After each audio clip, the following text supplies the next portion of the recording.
বন্ধুরা, আপনারা হয়তো কিছু জানেন যে আমি দোকান করি আসামের গুয়াহাটি শহরে। দেখেন ধুলো পড়ে কি অবস্থা হয়ে গেছে। কারণ অনেক দিন ছিলাম না আমি, কারণ আমার শরীরের অসুস্থতা ছিল, বেমার ছিল, তাই নতুন বছরের উপলক্ষে আসলাম। আমার মাথাটাই কাজ করতেছে না, জানেন কি? এইরকম ধুলো থাকলে কিভাবে কাজ করা লাগে।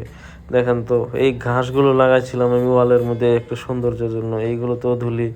এটা আমার একটা প্রিন্টার, এখানেও ধুলি। তারপরে এই দেখেন অবস্থাই নাই, একদম দোকানটা শেষ হয়ে গেছে ধুলি পরে। মানে রাস্তার পাশাপাশি যদি দোকানগুলো থাকে এরকমই অবস্থা হয়। তো কি আর করা যাইব, এইরকম থাকলেও সাফ চিকন করে রাখা লাগবো। আপনারা বলেন তো, যে আপনারও যদি এরকম অবস্থা হয়, কোনো জায়গায় থেকে এসে বাড়িতে এসে দেখেন, বা আপনাদের বিজনেসের জায়গায় যেয়ে দেখেন যে এইরকম অবস্থা, কীরকম লাগবো। তো এইটাই হলো আমার ছোট্ট দোকান। তো আজকে অনেক দিন পর খুলে দেখি এরকম অবস্থা। আমি অ্যাকচুয়ালি ভাবছিলাম যে অল্প খারাপ হইব, কিন্তু এত দূর যে খারাপ হইব ওটা আমার মোটেও ভাবনা ছিল না। এখন আমার এমন অবস্থা হয়েছে যে ব্রেনে কাজ করতেছে না। দোকানের শাটারটা খুলে দেখি অবস্থা এরকম। কার ব্রেনে কাজ করে বলেন তো? আজকের জন্য এরকমই বন্ধুরা। তো থাকেন বন্ধুরা, এগুলো পরিষ্কার করি, আমার কাজে লেগে যায়।